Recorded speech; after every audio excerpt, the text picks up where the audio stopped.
Hey everybody, this is Patrick Collins, aka the Ringside Dreamer, and today we're going to be taking a look at AEW Dynamite from the 1st of September. And let me just say that it's the 100th episode of Dynamite. This is a pretty big deal. This is also the go home show for the third annual All Out. So you expect this to, you know, be a very significant show. And spoiler alert, it was slightly underwhelming, and we will get to why. But it opened up with a pretty good match, honestly. FTR versus Santana and Ortiz, and these guys, they've been having a massive rivalry, which had that major injury from Cash Wheeler, where he really hurt himself, and they're talking about this possibly might be the last match, or wrapping up the feud between these two teams and the career of FTR, which would be a shame, because these guys, they put on a clinic. Now they they're taking tag team wrestling to a whole new level. They're really showing what two tag teams on top of their games can do, especially Santana and Ortiz. I'm always really impressed by their athleticism, the things that they can do in the ring. Um, and Cash and Wheeler have a very classic feel about them, which is something that they've always been, the NXT days and beyond. They've always been said to have there, but they do have a very classic kind of tag team feel about them, and the way that they conduct themselves, and the way that they move in the ring. Everything's very methodical, and you could tell that these guys are trying to have a blood feud, because they try to mimic this a spot where to lacerate um, Ortiz's arm, uh, and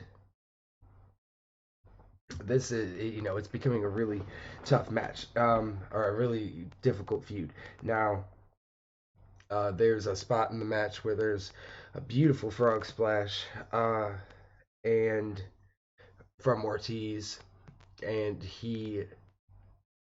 these guys are just so smooth in the ring, so athletic for being bigger guys. Uh, and they're telling us a great story of calling back to their previous matches, one of their previous matches. So, there's a lot of callbacks. They're telling a pretty good story, but they didn't really build up to this match all that much. So, while it's really good, I didn't feel like it was the best way to open the show. And the there was a really awkward moment with the top rope, and the ref taking too long to make a pin, and near the end it was kind of sloppy, but the ending did come. Santana and Ortiz did a bunch of double team moves, and um, put away Cash Wheeler for the 1, 2, 3. If this is the end of FTR, if they don't have another match, this was a good way to go out. But it was really weird to me that CM Punk didn't open the show, because the next segment, we have Daniel Garcia in 2.0 calling out Darby Allin and calling out CM Punk, which I guess it kind of made sense that you had to have something as a buffer in between the CM Punk, because of what will happen. You just, because you couldn't open the show with Daniel Garcia in 2.0, talking smack. So I guess it makes sense. But I do believe still that they could have had that and still had Punk open the show. I don't know whose decision it is to not have Punk open the show. Maybe it is Punk's. Maybe he doesn't want to be like a prima donna, open the show every single week, or maybe it's Tony Khan's trying to pop more of the rating, make people tune in at a different time. But whatever it is, Punk, for me, is still my favorite wrestler, and he gets a massive pop for me. Still glad to see him back, and ever since the Ring of Honor days, the Joe versus Punk days, I've been a massive, massive CM Punk fan. So the match between him and Darby Allin, I'm very excited for. Um, it was good. It was very good to see him get a little physical. I was glad that it wasn't the same. promo he's been doing last couple of weeks. Uh, he got a little physical with um, 2.0 and Daniel Garcia, and then Sting and Darby Allin come to make the save, and it was great seeing these three guys together all hitting their finishers at the same time. It was a great moment, even if I don't want to bash on Punk too much. It has been a long time, I'm sure, since he's hit the GTS in front of the camera like that, and but it wasn't the prettiest go to sleep. It was not the prettiest at all. But I'm gonna give him the benefit of the doubt, and I really hope that I'm really still excited. And this has to main event, right? Him and Darby Allin have to main event. Um, because what else could you?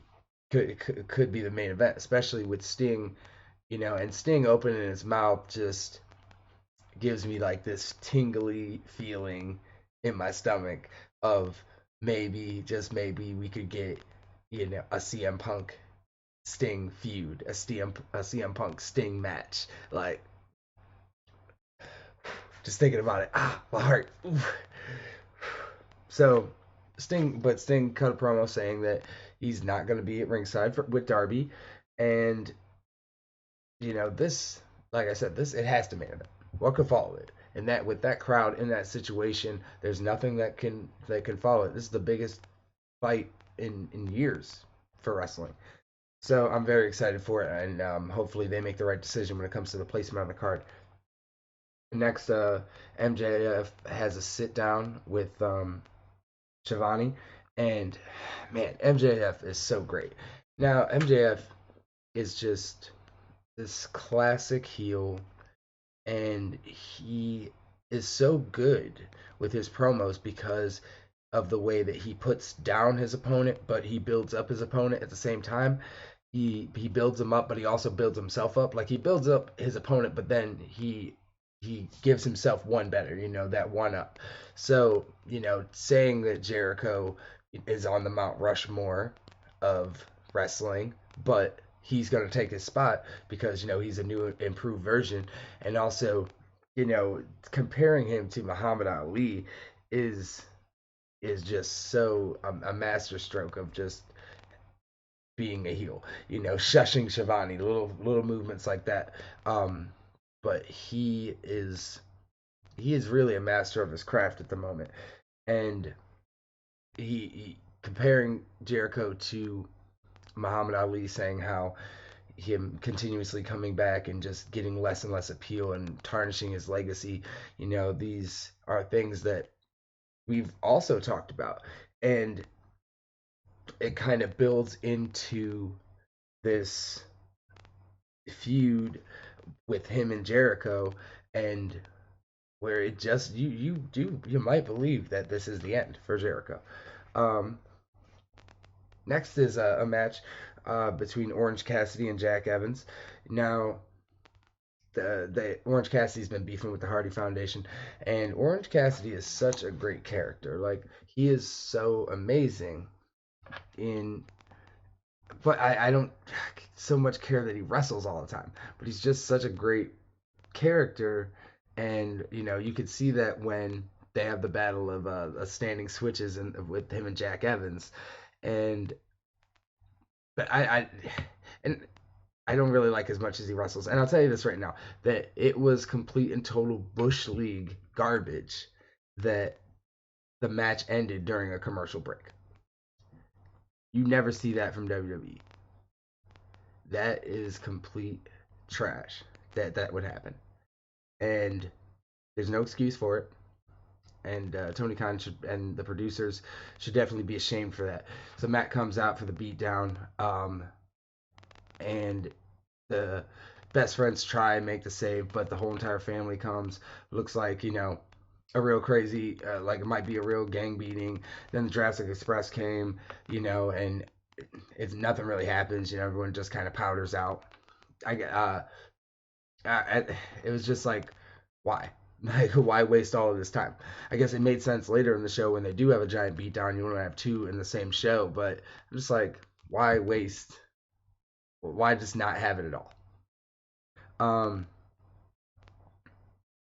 Now, next was a little like promo between for Miro and Eddie Kingston, and man, this is gonna be a heck of a match. Both these guys are bullies, and the energy and the charisma that they bring in on the mic is insane. I just don't understand how they kept giving Rusev mouthpieces with Lana and with Aiden English. Like I don't understand um, why they would just keep giving him heaters when he could talk so well.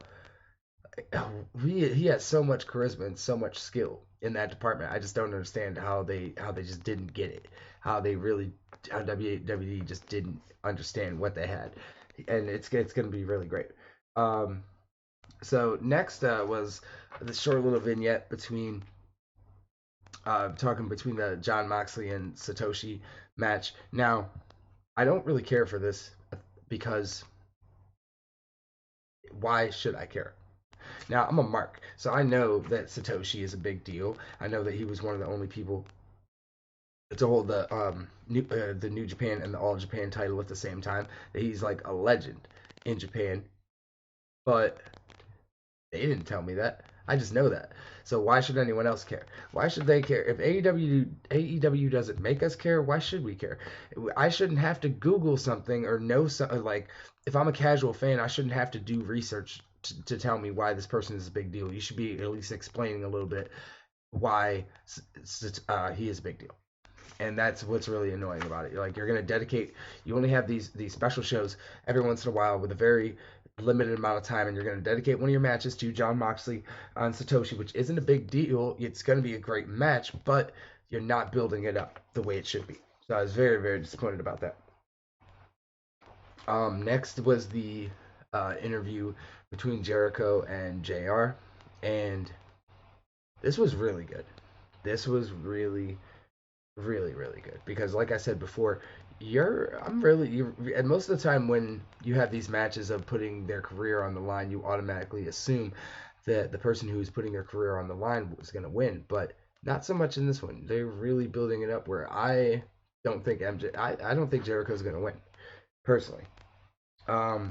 So Jericho here and JR, and they're in the ring, and JR is very emotional. He looks like he's about to cry, which just like builds up this storyline of how like real it is and how serious it is because JR and him go back, and just Jericho talks about how he started his wrestling career in Chicago just down the street, and how he could be the end, and he wants to, like, he has to win because if he didn't fight MJF and put his career on the line, then he would know that that was the beginning of the end of Chris Jericho, and his whole career he would know that he was on a decline.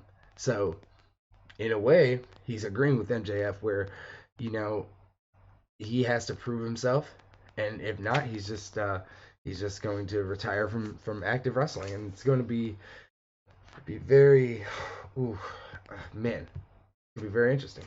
Now, there's next was a package, a video package for Darby Allin and CM Punk, with Darby Allin speaking about how, yeah, CM Punk says Darby Allin would have been his favorite wrestler as a teenager, but Darby Allin's favorite wrestler as a teenager was CM Punk. So, and how when CM Punk left is when Darby Allin entered into pro wrestling. And I really like this segment. I really like this vignette, the music, the imagery. It was very well done, and I really like how Darby said it was disrespectful of CM Punk to say that, oh, you're first on the list. You're first on my list, which means, oh, there's other people. You're already saying, oh, Darby's gonna be the first one I check off, and then you're already overlooking me. And I was like, ooh, that is so good. It's such a perfect way to like flip that line. And I'm what can I say? This is the match of the last 5 years.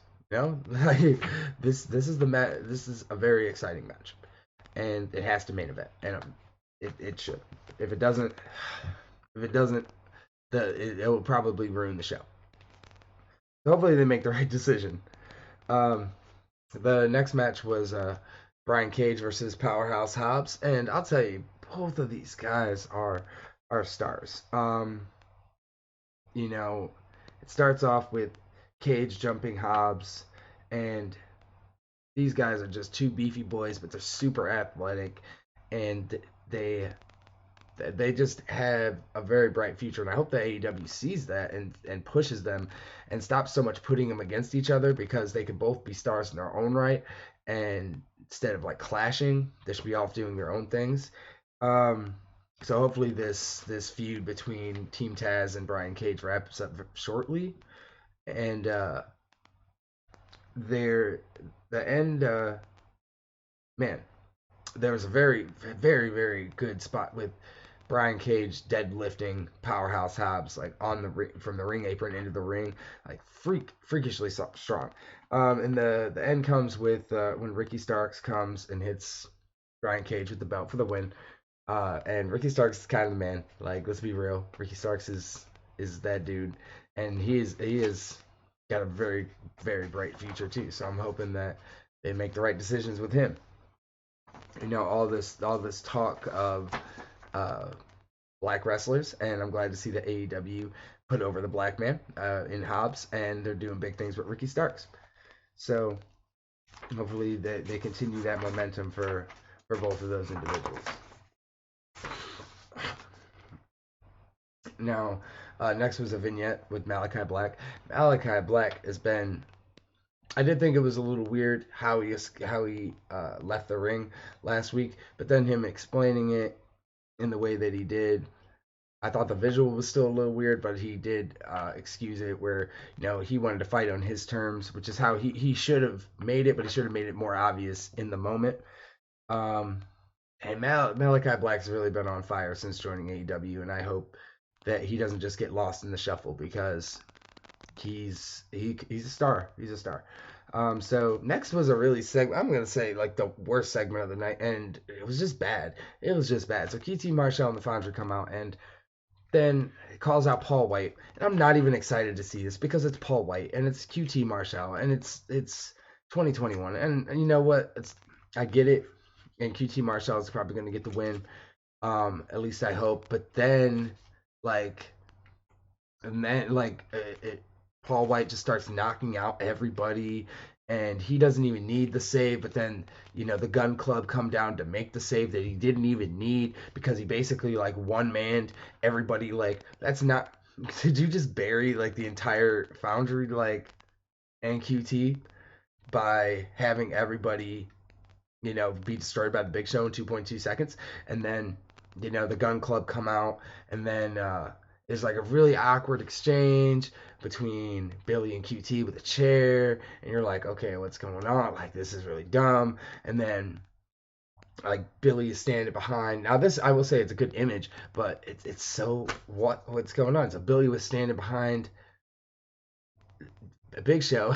Billy was standing behind Paul White, and hits him with a chair. And then it's like, what? It's this heel team. QT doesn't even know what's going on. I don't know what's going on. No one knows what's going on. This is like, what is this? WWE? Like, what's like, is Billy Gunn the new Big Show? She's just gonna like turn face, heel, face, turn, like, okay, that'd be kind of funny in like a meta way, but what? Okay, so then QT and the Foundry come back to pick up the scraps. Hits him with a diamond cutter. Now I did no. The segment was just horrible. It was just horrible. I'm not excited for that match at all. It just I don't know. I just don't care. So next was actually something I did enjoy, which is Dr. Britt Baker, DMD, and it was funny because she was talking about a new signing, like a brand new signing, and everybody was probably like, "Oh my God, that's Adam Cole," because that's her man. You know what I mean? And she's like, "Well, the new signing is me."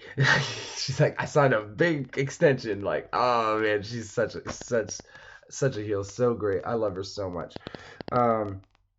And then she said that in her clause she could make a match, Statlander against Reba and Jamie on Friday night before their big match at All Out. Hopefully, man, Britt Baker's just so great. So I'm almost positive she'll take the W in that one. The next is Penelope Ford with the Bunny versus Ty Conti, and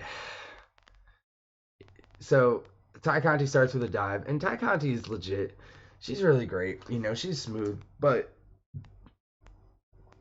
Penelope Ford, and a lot of women I've seen on AEW's roster at times are just so green and so sloppy and so dangerous. It looks like in the ring, with the bunny as well. It's funny that they're tied together. Like I hate knocking on people, but Penelope Ford cannot wrestle, and she looks like she might like hurt someone at times. So I don't think she should wrestle. Like she could do something else. Not everyone has to wrestle, and AEW definitely has to learn that.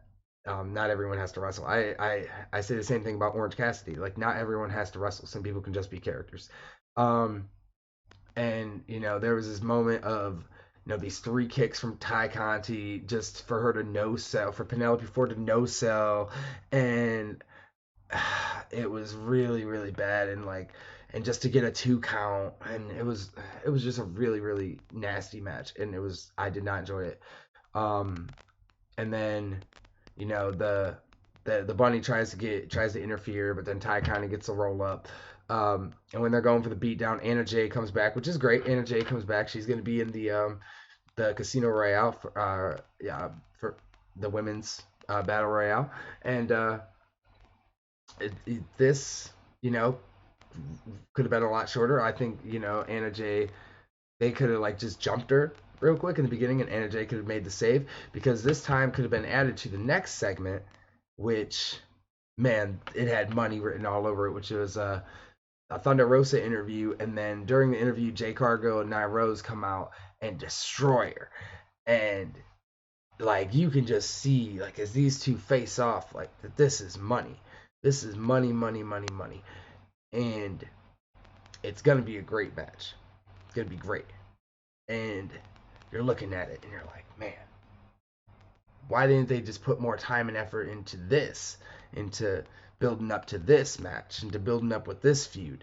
It makes you wonder, like these small little decisions and to make an otherwise good show just not live up to its potential. So then to the main event, which is the Jurassic Express, and Christian Cage, or no, just the Jurassic Express and the Lucha Brothers against the Young Bucks and the Good Brothers. So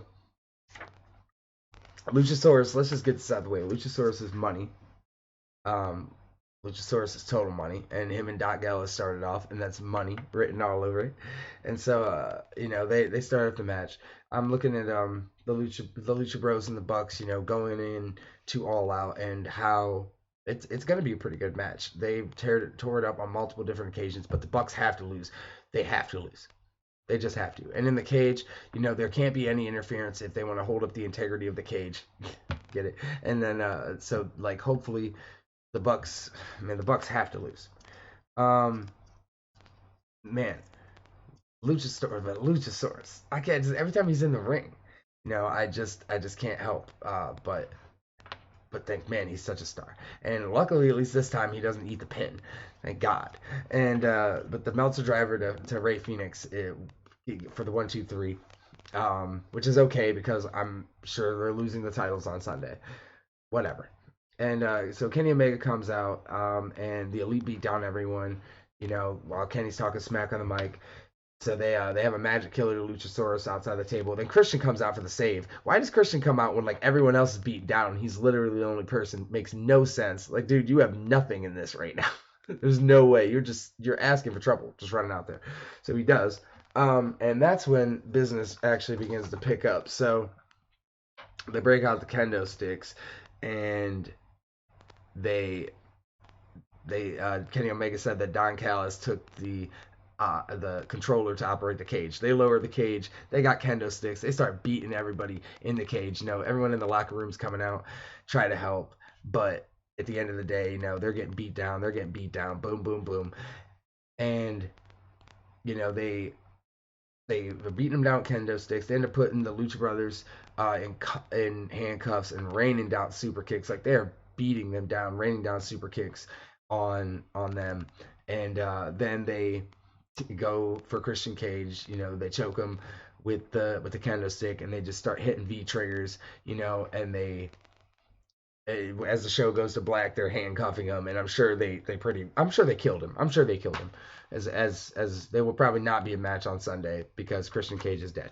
Um, so the match, the match was what it was.